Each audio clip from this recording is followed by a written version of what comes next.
Hi there, I'm the first guy to ever make a video talking about Zelda.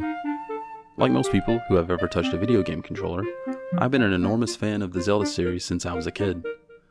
Starting with Ocarina of Time and Majora's Mask before I was old enough to even remember the first time I played either one of them, all the way up to now, where at age 26, I spent most of the previous year playing and replaying nearly every game in the series, barring a few exceptions.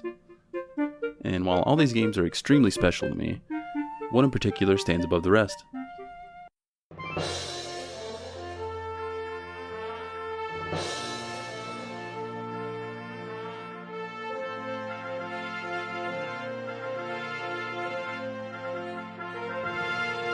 Playing The Legend of Zelda: The Wind Waker is like coming back home. I spent the formative years of my gaming childhood enthralled by its whimsical art style and themes, and enheartened by its plot. Out of every Zelda game, this is the one that truly and undeniably blasts the themes of courage and freedom for me. Playing as a kid who starts off stuck on an island that seems like the only place in the world, only to leave and have free reign to explore anywhere you could see on the map was truly mind-blowing to me. At the time, I was also a kid growing up in a small town, and I had never considered leaving a possibility. And never mind the art style that still stands up and even stands out to this day, the wonderful timeless music, and the memorable characters scattered across the islands of the Great Sea. The Wind Waker is unreal, man. It's a game that is no doubt permanently stuck with being an instant classic in my mind because it had the good fortune of being a wonderful escape for a much younger, more emotionally troubled version of myself. I absolutely love it, and the Wind Waker video will undeniably come one day. But despite everything I just said, the game that got me fired up to make this video was surprisingly not The Wind Waker, but rather its much maligned sequel. The Legend of Zelda: Phantom Hourglass is not anyone's favorite Zelda. As a matter of fact, it's a lot of people's least favorite Zelda by default, and I'm not counting the CDI games, don't get smart with me. But as a kid, coming off my rapturous experience with The Wind Waker, all I could imagine was The Wind Waker but handheld, and it's called Phantom Hourglass. Those are two very, very cool words sitting directly next to each other. And you're telling me I can sail anywhere on this huge map, but on my DS, and it's a new world with new characters on 2 screens? This is going to be the greatest thing my 13-year-old brain has ever experienced.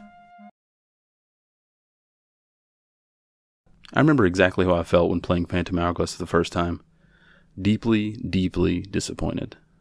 I'd gotten my hopes up entirely too high. I was frustrated by the touchscreen controls, upset that I couldn't just freely control my boat on the Great Sea anymore, disappointed by the scale of the world overall, and as much as or more than anything, I really didn't like the Temple of the Ocean King, the game's central dungeon that you revisit multiple times throughout the story. I was a kid. Kids think you can fit a game the scale of The Wind Waker into the hardware of an old, scratched-up, chunky Nintendo DS. And I was also me, and speaking for myself, I've always been a little bit of a dum-dum. Last year, when I decided to play and replay as many Zelda games as I could, I was excited to get to Phantom Hourglass. I hadn't touched it or its sequel, Spirit Tracks, since I was a young teenager. Would I still think it was dull and lifeless? Well, to kill all the suspense, no, I actually really enjoyed it. Playing through Phantom Hourglass on my 3DS as an adult was a real treat. With tempered, realistic expectations, it really does feel like a miniaturized and compacted version of The Wind Waker. The controls now felt novel and unique rather than frustrating and constraining. On a side note, I recorded a lot of the footage for this video using a DS emulator with upscaled resolution, and it breathes so much life into the game. It's really cool to see. Plus, as a bonus, it looks way better visually for a full video, but not all the footage matches. Sorry for the weird inconsistency there. The way you control your boat is by drawing out a route with the DS touchscreen. I was very annoyed by this as a boy. Why can't I just control it in real time like in my favorite game? But with the deep wisdom that comes with no longer being tiny and young, and once I got used to drawing the boat's routes out, it was kind of fun to roleplay as a guy planning my voyage on a sea chart. There's some missed opportunity in my opinion with a lot of the map drawing mechanics, however.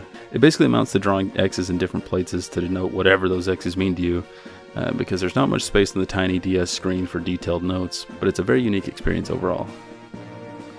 I've never played the Wii U Virtual Console version of this game, but I would have loved to see an expansion of this implemented in Breath of the Wild or some other new Wii U Zelda using the big gamepad screen deal. RIP Wii U, gone before your time. There's a lot of fresh ideas here when it comes to using touchscreen controls, and that is only expanded on the next game, Spirit Tracks, but there's something especially charming about the execution here. Puzzles are often simpler than in its successor, but I don't think that's necessarily a bad thing. To be specific, I absolutely love the grappling hook. The way you launch yourself off the ropes like gosh darn Macho Man Randy Savage absolutely rules. My only complaint is that I wish you didn't get it so far into the game. That's the main thing with Phantom Hourglass. If you don't stick around for the back half of the game, you won't be able to appreciate the immense charm that oozes from it. And I think that's why I didn't really care for it as a kid. I gave up too early. If I had really stuck it out, I might have been blown away by just how large this overworld gets. What other handheld games had a 3D overworld this large at the time this was released? I have no idea, but I'd love to hear about them if anybody watching has more knowledge than me about it, which is very likely.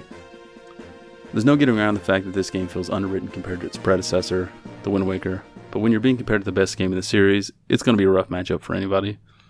Despite that, the game does a pretty good job of following through on the ending of The Wind Waker, where one of the many themes was letting go of the past and moving forward in the future on your own path.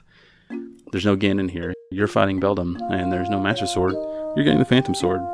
It does all feel familiar, but different enough to be interesting. There's also memorable and likable characters here. In particular, your shipmate Linebeck very much stands out. When you first meet him, he's kind of a Weasley loser who uses people around him to get ahead. But as you progress, he grows as a person, realizing the value of the people around him, even to the point of risking his own life to save you. There's also a fun side plot involving his old flame Jolene that's really fun to unravel.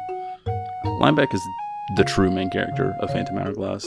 The majority of the most memorable plot beats revolve around his growth as a person. He's the perfect reflection of the charm of this game appearing in the back half of the game. I don't mean Linebeck's back half. Although, visually, Phantom Hourglass does an impressive job, considering the limitations of the Nintendo DS's hardware. I have admittedly always thought this iteration of Link had a goofy looking head though. My guy ain't got no chin for real. Why my man look like that?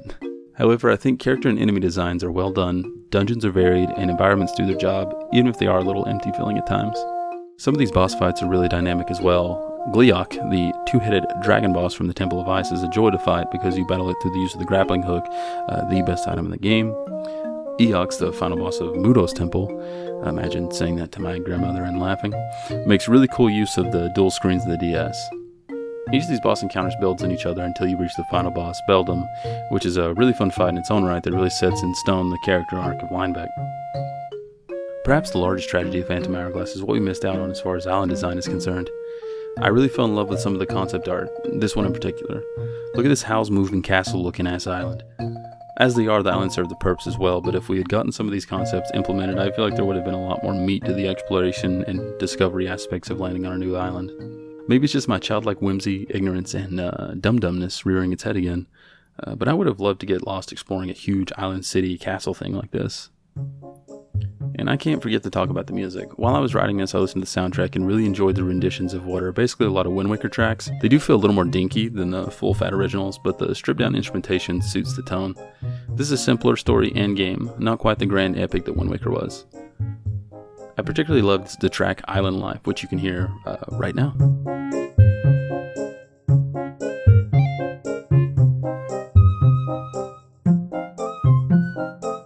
But there are multiple really solid little tunes here, as can be expected from Zelda games.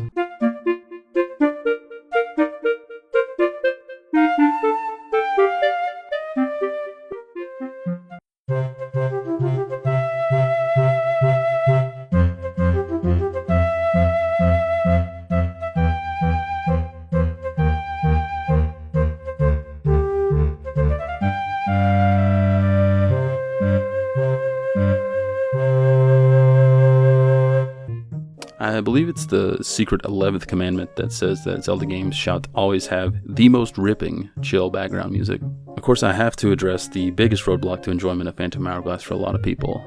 Not the graphics, not the music, not even the controls, although I could see the touchscreen-only controls being a roadblock for a lot of people. No, I'm talking about the game's central dungeon, the Temple of the Ocean King. I'll make no bones about it, this place is lame. Some of the least fun puzzles in Zelda games are timing puzzles, and that's basically what this entire dungeon is structured around. And you have to revisit 5 different times.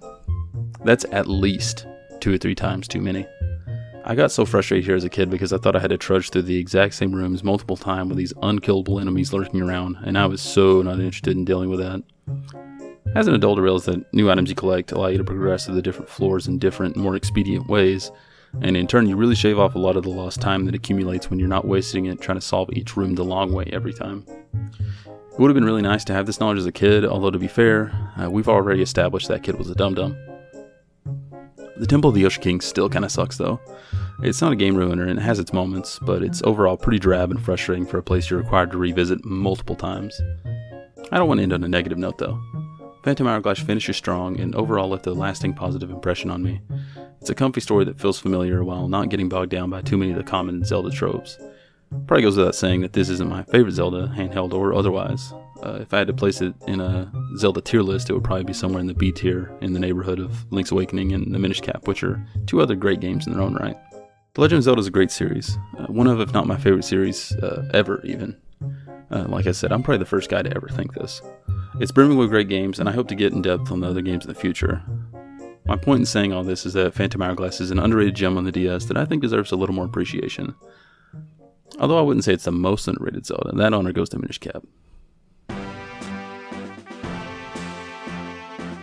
Phantom Hourglass has its rough spots, but its charm and unique gameplay make it worth a playthrough. Especially so if you're already a fan.